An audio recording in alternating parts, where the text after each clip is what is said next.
All right. So we were eating crow, as I remember, about misinformation. The point of what you were getting at, right? You were talking about misinformation, disinformation. Yes. The point of what you were getting at is that last episode was not disinformation. Mm-mm. We would never intentionally mislead anybody. No. Right? We did provide some information that was incorrect, and that's why we're here clearing that up. So, the Washington Board of Health put out a letter to, and what it says, to clarify online misinformation about the January 12th State Board of Health public meeting. So, and I actually have this. Excuse me, I'll pull it up on my phone so I can look at it too. As you read, I will show the people what it is that we are reading. So, from the Washington State Board of Health, which is really interesting because it's one of those executive agencies that people aren't necessarily elected to, but may or may not be elected officials of some kind that get to determine and make alterations to state legislation. Yeah, so the top half of this has to do with something called TAG, which is, we did not talk about that last week. I don't know about that. And the second part has to do with what we talked about. This says the board is not voting to change isolation or quarantine policies at its meeting on January 12th. The board is continuing a November 2021 rules hearing on the proposed rules change to Chapter 246-100 WAC, certain communicable and certain other diseases, which is the codes that we went over last episode. Right? Yeah, so that's what we went over the last time that we were here. These are all the various WACs underneath that chapter of communicable and certain other diseases.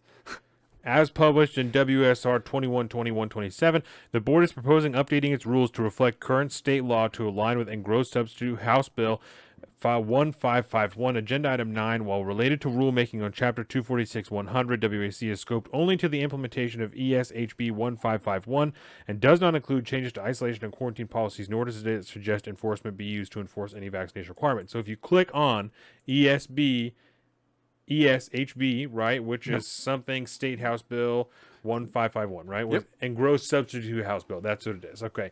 And so this has to do with HIV something, right? It has a really to do with bloodborne pathogens. Yes. But, okay. Well, that's what it is now. And is it luckily, it was to combat the HIV stigmatism. Yeah. Right? That's what it was. Essentially. Yeah. It's because AIDS and HIV stigmatism is so pervasive these days. Yes. Obviously, because we're all making fun of the AIDS babies every day.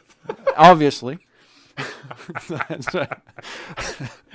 Basically, we're going through, and I will say this for the Washington State Legislature, as you can see here, we have, or if you're not watching, you're just listening, in our legislature, every time they make changes to an existing bill, they have to go through and show you what it is that they're changing, what language. They have to line out the language, yes, and then also underline the new language. And so I spent some time last night going through this bill and got a really good handle on things. And essentially, here's an example of what they're changing, and you can use this logic throughout. And if you want to see this, you can look at it on our YouTube. I just want to say that. Sorry. Indeed. So here's an example. So they lined out this section that says, quote, acquired immune deficiency syndrome, or AIDS, means the clinical, God, now I can't see him, syndrome of HIV-related illness as defined by the Board of Health by rule. And they line that out, and they are inserting the term blood-borne pathogen. So they are referring now in the state legislature under this chapter of the WAC, they are, or is this RC? This is WAC, not RCW. This is an RCW, but it's part of larger, but it's to change the WAC. Yes. Yes. So this RCW. Sorry. So now, there any mention of HIV or AIDS throughout this portion of legislation is being replaced with, quote, bloodborne pathogen. To their credit, which is technically correct, by the way. To their credit, we did mention that it says HIV a lot. Like, we're like, this has to do a lot to do with HIV. Like, I don't know what the deal is with that. We did talk about that a lot. So to their credit, not the fact that we weren't prejudging anything on that basis, but we did mention that they mentioned HIV a lot in that legislation. Really funny because the timing of that legislation was still around. It was the weird. Fucking SARS pandemic, the original SARS outbreak. I guess. Yeah, anyways, I don't want to rehash that. So, what I have here, right? The Board of Health letter says the meeting is not intended to expand the Washington Code that we read to coronavirus, right? Yep. I will own that we were hot on it.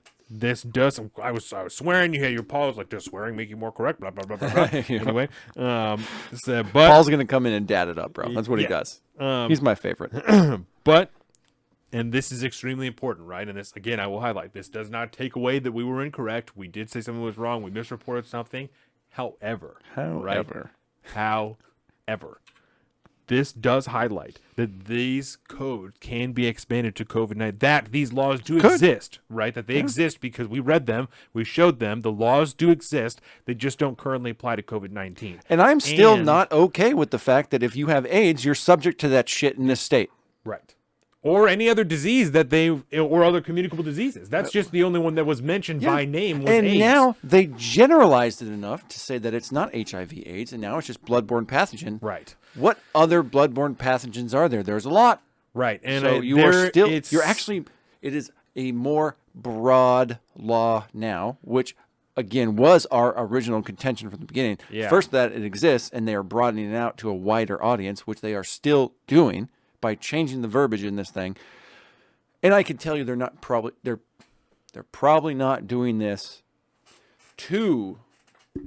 on purpose to try to get at other people or something like that. What they're doing is trying to do this so they don't offend people. Yes. Right. It's a PR move. This is totally a PR thing. And so they're doing a PR thing, but they're unwillingly or unbeknownst to them, hopefully, they're broadening the scope of who this law can affect by trying to not hurt people's feelings. Right. And that's not okay. And to clarify further, right, in Washington, WAC, the Washington Code 246-100, right? This is the one that we were just talking about. This is the infectious, what is it? Infectious communicable and certain other diseases, right? Yeah. In the definitions, which is 246-100-011, right?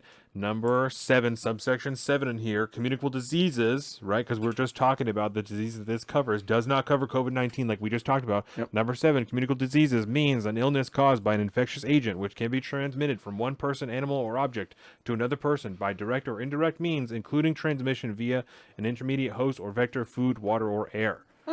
So it already exists. And we're not fear-mongering, we're not fucking whatever, right? But this, as you just said, this seems to be overly broad legislation. And it seems as though, with everything that we read last week, that, and this is conjecture, okay? But this is what as somebody who could potentially fit into this category, this is why this matters so much, right? Is we went over last week, if you have a history of activities that the state or a health board worker would then think that it might be a danger for them to seek a court order for this to be done, because they talked about this. So you have to have a court order, you have to have a court order, unless they decide that they might be in danger, then they don't have to. That's kind of like probable cause in a way. We talked about this. Yep. Yes, we went over that. It says that in the law. That's not conjecture. That's not question. It says that in the law. If they decide that you are, and we can go over that same verbiage again, but it exists. I went to go pull it up. Tabs are so close, I clicked the X instead. Fuck! And we can go over that again, but in the last episode, we read that verbiage. We had it there, right? So if they decide that it could cause harm to themselves or you, then they don't have to go and get a court order to notify you about it. They can seek an injunction from the courts in which they don't have to tell you about it, and you can't appeal. And you can't appeal until you are in the quarantine facility, and then they can have the police come to your house with the state board worker, with the board of health worker, and take you and put you in the quarantine facility, right? So we are not saying that is going to happen as soon as they do this, right? The point is, again, as somebody who could potentially fit into this category, and we'll talk about this and why I said that when we talk about the gun rights things, we'll talk about why somebody might say that about me in this state, okay? We'll talk about that later, but as somebody who could potentially fit into this category, that scares the fucking shit out of me. That the state could decide that because they know that I own something, or I said something, or I have a history of something, that they can decide it might be too dangerous for them to tell us. And so they're going to go and seek that injunction, and they're going to get the police and come to my house, and they're going to hem me up, and they're going to take me somewhere, and I can appeal that decision once I get there. That scares the fucking shit out of me. As well it should. And I don't, I'm sorry if I'm swearing. We've been trying to make an active, I've been trying to make an active intent to not swear as much, but that scares the shit out of me. Yep. That the potential of that exists. Yeah. Right. And that's what I find the most important about this legislation that we went over, is that potential exists. If they decide you fit into this category, that could happen to you. They can take you from your house and they don't have to fucking ask questions, and you can appeal it when you're there. Yep. That scares the shit out of me. Or maybe not. So Yeah.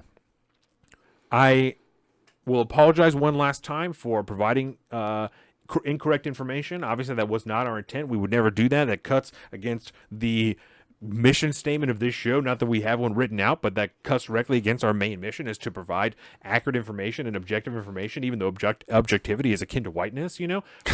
We strive to provide objective information so that you can make up your own mind and go from there. So these laws do exist. Yes. They do not currently cover COVID-19, but they do cover communicable diseases which fit that definition that we just went over, Yeah. which is a disease that could be passed from you or me, or from your animal to me, or some type of intermediate host, Yep. right? That could endanger other people. So it's still kind of something to worry just about.